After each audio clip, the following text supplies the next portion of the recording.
M Swaraj രാജ്യസഭയിലേക്ക് എന്നാണ് വിവരങ്ങൾ വരുന്നത്. സൂചനകളെല്ലാം തന്നെ അതുതന്നെയാണ് പറയുന്നതും. എം സ്വരാജ് നിലമ്പൂരിൽ പരാജയമടയുകയും അതിന് പിന്നാലെ രാജ്യസഭയിലേക്ക് സ്ഥാനാർത്ഥിത്വം നൽകുകയും ചെയ്യുമെന്നാണ് CPM ഇപ്പോൾ എടുത്തിരിക്കുന്ന തീരുമാനം.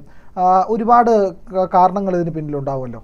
തീർച്ചയായിട്ടും പ്രിയൻ സൂചിപ്പിച്ചതുപോലെ തന്നെ ഇനിയിപ്പോൾ അത് മാത്രമേ ഉള്ളൂ മാർഗം. കാരണം അവസാന ലാപ്പിലെത്തിയപ്പോൾ ആര്യൻ ഷൗക്കത്ത് എരച്ച് കയറി എന്ന് പറയും. നമ്മളിപ്പോൾ ക്രിക്കറ്റ് കളിയൊക്കെ ആണെങ്കിൽ അവസാനത്തെ 6 ബോളിൽ ജയിക്കാൻ 36 റൺസ് എന്ന് പറയുമ്പോൾ 6 ബോളും 6 അടിച്ചതുപോലെ ഒരു പ്രതീതിയിലാണ് ഈ ആര്യൻ ഷൗക്കത്ത് കാഴ്ചവെച്ചത്. അതോടൊപ്പം തന്നെ അൻവർ ക്ലീൻ ബൗൾഡായി പോയി എന്ന് തന്നെ പറയേണ്ടി വരും. അതുകൊണ്ട് തന്നെ ആര്യൻ ഷൗക്കത്ത് വൻ ഭൂരിപക്ഷത്തിൽ ജയിക്കും. ഈ സത്യം പിണറായി മനസ്സിലാക്കി. അപ്പോൾ പിണറായിയെ സംബന്ധിച്ചിടത്തോളം 2 ലക്ഷ്യങ്ങളായിരുന്നു ഉണ്ടായിരുന്നത്.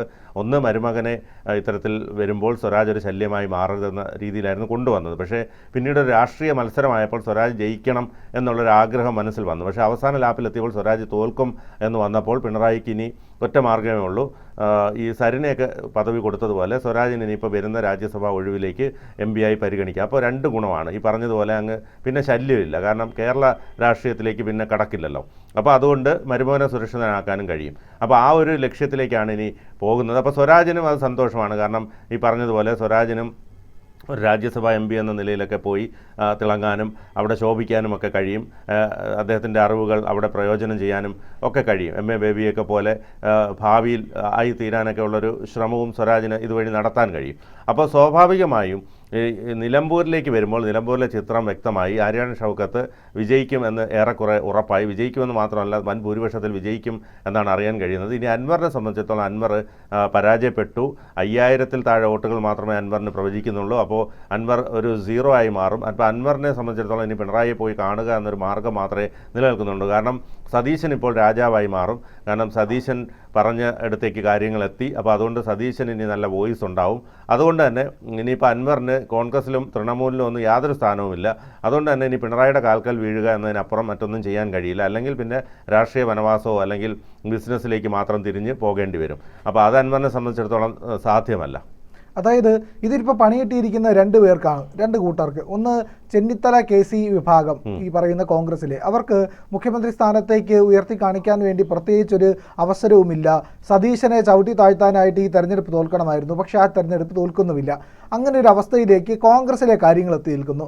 മറ്റ് CPM-ലെ അവസ്ഥയെന്ന് പറഞ്ഞു കഴിഞ്ഞാൽ CPM-ന് ഇതിനകത്തൊരു നേട്ടമാണ് ശരിക്കും പിണറായിക്കും കുടുംബത്തിനും ലഭിക്കുന്നത് എന്നുള്ളതാണ്. യുവ നേതാക്കളെ മുഴുവൻ ഒതുക്കി, ഷംസീറിനെ സ്പീക്കറാക്കി, റഹീം രാജ്യസഭയിലേക്ക് വിട്ടു. ഈ പറയുന്ന മറ്റ് നേതാക്കളെ എല്ലാം പല രീതിയിൽ ഒതുക്കി കൊണ്ടുവന്നു. പക്ഷേ യുവനിരയിൽ പിന്നെയും ബദലായിട്ട് കയറി വരാൻ ചാൻസ് ഉള്ള ഒരു നേതാവുള്ളത് സ്വരാജായിരുന്നു. സ്വരാജിനെ ഒന്ന് തോപ്പിച്ച് രാജ്യസഭയിൽ കൊണ്ടിരുത്തി കഴിഞ്ഞാൽ ഒരു 6 വർഷത്തേക്ക് പിന്നെ മരുമോന് പേടിക്കണ്ടല്ലോ. ആ ഒരു കാര്യമാണ് CPM-നകത്ത് നല്ല രീതിയിൽ നടക്കുന്നത് എന്നുള്ളതാണ്. വെറുതെ അങ്ങനെ ഒരു കാര്യമില്ലാത്ത ഇടത്ത് ഗോവിന്ദ മാസ്റ്റർ ഈ പറയുന്ന RSS ബന്ധമൊക്കെ എടുത്തിടുവോ? സ്വരാജ് അതൊരു പണിയെടുക്കാൻ കൂടി അല്ലായിരുന്നോ ചെയ്തത്? തീർച്ചയായിട്ടും ഈ സ്വരാജിന് പണി കൊടുക്കുക എന്നുള്ളത് CPM-ൻ്റെ തന്നെ ലക്ഷ്യമാണ്. പക്ഷേ ഈ CPM-നെ സംബന്ധിച്ചിടത്തോളം ഈ നമ്മൾ പണ്ട് കാലത്ത് പറയുമല്ലോ, ഈ ഇന്ത്യയും പാകിസ്ഥാനും തമ്മിൽ ക്രിക്കറ്റ് നടക്കുമ്പോൾ പാകിസ്ഥാൻ ജയിക്കുകയും വേണം, അസറുദ്ദീൻ സെഞ്ചുറി അടിക്കുകയും വേണം. അതുപോലെയാണ് CPM-ൻ്റെ അവസ്ഥ. അതായത് CPM-ന് രാഷ്ട്രീയ വിജയവും വേണം, എന്നാൽ സ്വരാജ് ജയിക്കുകയും ചെയ്യരുത്. ആ തരത്തിലാണ് CPM ചിന്തിക്കുന്നത്. അത് മറ്റാർക്കും ചിന്തിക്കാൻ പറ്റാത്ത തലങ്ങളിലൂടെയൊക്കെയാണ് CPM ചിന്തിച്ചുകൊണ്ടിരിക്കുന്നത്. അതുകൊണ്ട് തന്നെയാണ് ഈ ഒരു ഇലക്ഷനെ നമുക്ക് ആ രീതിയിൽ നോക്കിക്കാണാനും കഴിയുന്നത്. അതായത് ഇവർക്ക് ജയിക്കണമെന്ന് ആഗ്രഹമുണ്ട്, പക്ഷേ സ്വരാജ് ജയിക്കരുത്. അങ്ങനെയൊക്കെയുള്ള ചിന്താഗതിയുമായി നടക്കുന്ന നേതാക്കളാണ് ഇതൊക്കെ. RSS ബന്ധമൊക്കെ പറയുന്നു, പിന്നെ പിറ്റേന്ന് മാറ്റി പറയുന്നു. ശരിക്കും പറഞ്ഞാൽ ഈ ഗോവിന്ദന് വെളിവ് കെട്ടിരിക്കുകയാണ്. കാരണം ഒന്നും ഇനി നടക്കത്തില്ല. കാരണം മരുമോനെ കൊണ്ടുവരികയാണ്. ഇനി പിണറായിയുടെ കാലശേഷം തനിക്ക് മുഖ്യമന്ത്രിയാകാമെന്നുള്ള ആഗ്രഹമൊക്കെ ഗോവിന്ദൻ കയ്യിൽ നിന്ന് പോയി. അപ്പം MA ബേബി എങ്ങും ഇല്ലാതെ കിടന്ന് MA ബേബി ദേശീയ സെക്രട്ടറി വരായി. അപ്പോൾ ഇനിയിപ്പോൾ ഞാൻ ഒന്നും അല്ലാതെ ആവുമല്ലോ എന്ന് പറഞ്ഞ് ഗോവിന്ദൻ വിഭ്രാന്തി പൂണ്ട് നടക്കുകയാണ്. അതുകൊണ്ടാണ് ഗോവിന്ദൻ ഒരു ദിവസം RSS-ആയിട്ട് ബന്ധമുണ്ടെന്ന് പറയുന്നത്, പിറ്റേന്ന് ഇല്ലെന്ന് പറയുന്നത്. ഗോവിന്ദന് സ്വന്തം സ്ഥാനം ഏതാണെന്ന് പോലും ഇപ്പോൾ അറിയാൻ പറ്റാത്ത അവസ്ഥയിലൂടെ കടന്നു പോയിക്കൊണ്ടിരിക്കുകയാണ്. ജയരാജന്മാരെല്ലാം എവിടെയാണെന്ന് ആർക്കും അറിയില്ല. കാരണം ആ രീതിയിലേക്ക് ഇവരെല്ലാം മൊത്തത്തിൽ ഒതുക്കി കളഞ്ഞു. അതുപോലെ തന്നെ മന്ത്രിസഭയിലും ആണെങ്കിൽ പോലും ആരെ ഉയർന്നു വരാൻ പിണറായി സമ്മതിക്കില്ല. അതുപോലെ തന്നെ ഈ കെ ശൈലജയെ ഒതുക്കി, ജി സുധാകരനെ ഒതുക്കി, തോമസ് ഐസക്കിനെ ഒതുക്കി, ഇപ്പം മന്ത്രിസഭയിൽ ശോഭിക്കാൻ സാധ്യതയുള്ളവരെല്ലാം കൊട്ടുകൊടുത്തിരുത്തിയിരിക്കുകയാണ്. രാജീവ് അടക്കം മാസ്റ്റർ ഒന്ന് പറഞ്ഞ് മാറ്റി പറയുന്നത് ഒരു തവണത്തെ സംഭവമല്ലല്ലോ. എയെ പറ്റിയിട്ട് ഒന്ന് പറയും, പിന്നെ അത് കഴിഞ്ഞ് മാറ്റി പറയുന്നു.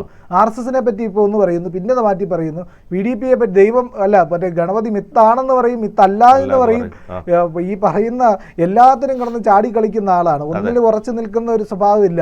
അപ്പോൾ ഒരു പിണറായി വിജയന്റെ ചരടിൽ തിട്ടിരിക്കുന്ന കുട്ടിക്കുരങ്ങനെ പോലെ കർണം മറിയട കുട്ടിക്കുരങ്ങ എന്ന് പറയുമ്പോൾ കർണം മറിയുന്ന രീതിയിലേക്ക് കാര്യങ്ങൾ കൊണ്ട് കൊടുക്കുകയാണ് ഗോവിന്ദൻ മാസ്റ്റർ ചെയ്തുകൊണ്ടിരിക്കുന്നത്. പ്രത്യേകിച്ച് അതുകൊണ്ടൊരു നേട്ടം ഉണ്ടാക്കാൻ പോകുന്നില്ല. ശക്തനായ ഒരു നേതാവ് എന്ന് പറയാൻ പിണറായിയുടെ കാലശേഷം CPM-ൽ ആരും ഉണ്ടായില്ല എന്നുള്ളതാണ് വാസ്തവം. തീർച്ചയായിട്ടും ഇനി പറഞ്ഞതുപോലെ ഈ മരുമകനെ ആക്കിക്കൊണ്ട് നിർവൃതി പൂണ്ടുക എന്ന ഒരു തത്വമാണ് ഇനിയിപ്പോൾ പിണറായി ആവിഷ്കരിക്കാൻ പോകുന്നത്. അപ്പോൾ അതുകൊണ്ട് ഞാനും അപ്പനും സുഭദ്രയും എന്ന പോലെ കാര്യങ്ങൾ മുന്നോട്ട് കൊണ്ടുപോകാനുള്ള ഒരു ശ്രമമാണ് പിണറായി വിജയൻ്റെ ഭാഗത്ത് നിന്ന് നടക്കുന്നത്. അതുകൊണ്ട് തന്നെ ഇപ്പോൾ സ്വരാജ് പരാജയപ്പെട്ടാലും എന്തെങ്കിലുമൊക്കെ കാരണങ്ങൾ ചൂണ്ടിക്കാട്ടി അതിനെ വേറൊരു തരത്തിലൊക്കെ ആക്കി മാറ്റാൻ ഇവരെ കൊണ്ട് കഴിയും. ഗോവിന്ദന് ഇയാൾ തോറ്റു കഴിഞ്ഞാൽ, സ്വരാജ് തോറ്റു കഴിഞ്ഞാൽ ഗോവിന്ദൻ മാഷിൻ്റെ ഒരു വാർത്താ സമ്മേളനം വെച്ചാൽ മതി. പിന്നെ എന്ന് പറഞ്ഞാൽ അത് ഗോവിന്ദൻ മാഷ് പറയുന്നത് ആർക്കും മനസ്സിലാവത്തില്ല, പത്രക്കാർക്ക് മനസ്സിലാവത്തില്ല. അതോടുകൂടി എല്ലാവരും എഴുന്നേറ്റ് പോകും. അതൊരു രാഷ്ട്രീയ വിജയമൊന്നോ അങ്ങനെ എന്തെങ്കിലും ഒന്ന് പറയാനൊന്നും പുള്ളിയെ കൊണ്ട് കഴിയില്ല. പിണറായി പിന്നെ മാധ്യമങ്ങളെ കാണുമ്പോഴത്തേക്ക് കടക്ക് പുറത്ത് പറഞ്ഞങ്ങ് പോവുകയും ചെയ്യും. അതുകൊണ്ട് ഇപ്പോൾ സരിന് തന്നെ നല്ല ഗുണമായല്ലോ. സരിന് ഇപ്പം വലിയൊരു പദവിയൊക്കെ കിട്ടി, 10,90,000 രൂപയ്ക്ക് അടുത്ത് ശമ്പളമുണ്ട്. അപ്പോൾ അതുകൊണ്ട് തന്നെ ഈ ഒരു വിഷയത്തിൽ ഇപ്പോൾ ആര്യാടൻ ഷൗക്കത്തിനെ സംബന്ധിച്ചൊരു വലിയ നേട്ടം തന്നെയാണ്. കാരണം ഒരു രാഷ്ട്രീയ വിജയമായി തന്നെ അതിനെ കാണാം. UDF-ന് വലിയ വിജയമായി കാണാം. കാരണം UDF-നെ സംബന്ധിച്ചിടത്തോളം UDF-ന് സതീശൻ എഫക്റ്റ് എന്ന് തന്നെ പറയേണ്ടി വരും. അതുകൊണ്ട് തന്നെ സതീശന് നല്ലൊരു പാർട്ടിയിലൊരു വലിയ സ്ഥാനം ഇനി കിട്ടാനുള്ള ചാൻസ് ഉണ്ട്. അടുത്ത മുഖ്യമന്ത്രിയായി പോലും സതീശന് വളരെ വേഗത്തിൽ എത്താൻ കഴിയുമെന്നാണ് കോൺഗ്രസ് വൃത്തങ്ങൾ നൽകുന്ന സൂചന. ഏതായാലും കോൺഗ്രസ് ആ സതീശനെടുത്ത ഒരു തീരുമാനം വളരെ നല്ലതായി എന്ന് തന്നെ പറയേണ്ടി വരും. കാരണം അൻവർ ഒന്നും അല്ലാതാക്കി തീർക്കാൻ സതീശന് കഴിഞ്ഞു എന്നുള്ളതാണ് ഈ ഒരു തെരഞ്ഞെടുപ്പോടെ നമുക്ക് മനസ്സിലാവുന്നത്. അതുപോലെ തന്നെ കോൺഗ്രസിൻ്റെയും ലീഗിൻ്റെയും ബന്ധത്തെ ഊട്ടി ഉറപ്പിക്കാൻ ഈ തെരഞ്ഞെടുപ്പ് കാരണമായി എന്നുള്ളതാണ്. അതായത് ഇവർ തമ്മിലൊരു ചെറിയ അസ്വാരസ്യങ്ങളിൽ ഒരുമിച്ച് പോകാൻ കഴിയാത്ത സാഹചര്യങ്ങൾ പലപ്പോഴും ഉണ്ടായിരുന്നു. പക്ഷേ അതെല്ലാം മാറ്റിവെച്ചുകൊണ്ട്, അതും ആർക്ക് വേണ്ടിയിട്ട്, ലീഗിന് വലിയ തൃപ്തിയൊന്നും ഇല്ലാത്ത ആര്യാടൻ ഷൗക്കത്തിന് വേണ്ടിയിട്ട് ഇവരൊന്നിച്ചു എന്ന് പറഞ്ഞു കഴിഞ്ഞാൽ ഇനി എവിടെയും ഒന്നിക്കാൻ കഴിയും. ഒരു അകൽച്ചയും ഉണ്ടാകാത്ത രീതിയിൽ അങ്ങേയറ്റം ഇഴയടപ്പത്തോടു കൂടി തന്നെ കോൺഗ്രസിനും ലീഗിനും ഒന്നിച്ച് UDF-നെ നയിക്കാൻ കഴിയും. അധികം താമസിയാതെ തന്നെ ഈ പറയുന്ന കേരള കോൺഗ്രസിലേക്ക് അല്ലെങ്കിൽ UDF-ലേക്ക് മടങ്ങി വരാനുള്ള എല്ലാ സാധ്യതയുമുണ്ട്. അങ്ങനെയാണെങ്കിൽ UDF ഒന്നുകൂടി ശക്തിപ്പെടുന്നു എന്ന് വേണം ഈ ഘട്ടത്തിൽ മനസ്സിലാക്കാൻ കഴിയുന്നത്. നിലമ്പൂരിന് ശേഷം കോൺഗ്രസിൻ്റെയും UDF-ൻ്റെയും വളർച്ചയായിരിക്കും മുന്നോട്ട് കാണാൻ കഴിയുക.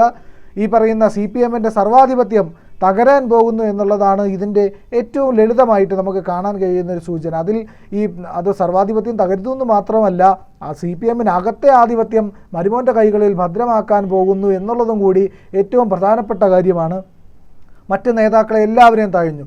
ഈ നിലമ്പൂർ ഉപതെരഞ്ഞെടുപ്പിൽ പരാജയമടയുന്നതോടുകൂടി സ്വരാജും അങ്ങേയറ്റം ക്ഷീണിതനായ സ്വരാജിന് പിന്നെ ഈ പറയുന്ന പാലസ്തീൻകാരെയൊക്കെ പുകഴ്ത്തി ശിഷ്ടകാലം രാജ്യസഭയിൽ ജീവിക്കുക എന്നുള്ളതിനപ്പുറത്തേക്ക് മറ്റൊന്നും ഉണ്ടായില്ല. CPM-ൻ്റെ നേതൃസ്ഥാനത്തേക്ക് ഉയർന്നു വരാൻ ശേഷിയുണ്ടായിരുന്ന ഒരു മനുഷ്യനായിരുന്നു സ്വരാജ്. അതുകൂടി ഇവിടെ ഇല്ലാതാക്കിയിരിക്കുകയാണ്. എന്തായാലും സ്വരാജ് രാജ്യസഭയിലെങ്കിലും പോയി നല്ല 4 വർത്താനം പറയട്ടെ. അവിടെ ചെല്ലുമ്പോൾ ഉത്തരേന്ത്യക്കാരുടെ വായിരിക്കുന്നത് നല്ലപോലെ കേൾക്കാനിട വരും മിക്കവാറും. അവിടെ ചെന്ന് പാലസ്തീനെ ഹമാസിനെയൊക്കെ പോയിത്തിയാൽ പിന്നെ അസദുദ്ദീൻ ഒവൈസി പോലും പിന്തുണച്ചെന്ന് വരില്ല എന്നുള്ളതാണ് ഇതിൻ്റെ വാസ്തവം. കൂടുതൽ വാർത്തകളും വിശേഷങ്ങളും നിങ്ങളിലേക്ക് എത്താൻ ABC മലയാളം സബ്സ്ക്രൈബ് ചെയ്യുക, ബെൽ ബട്ടണും അമർത്തുക.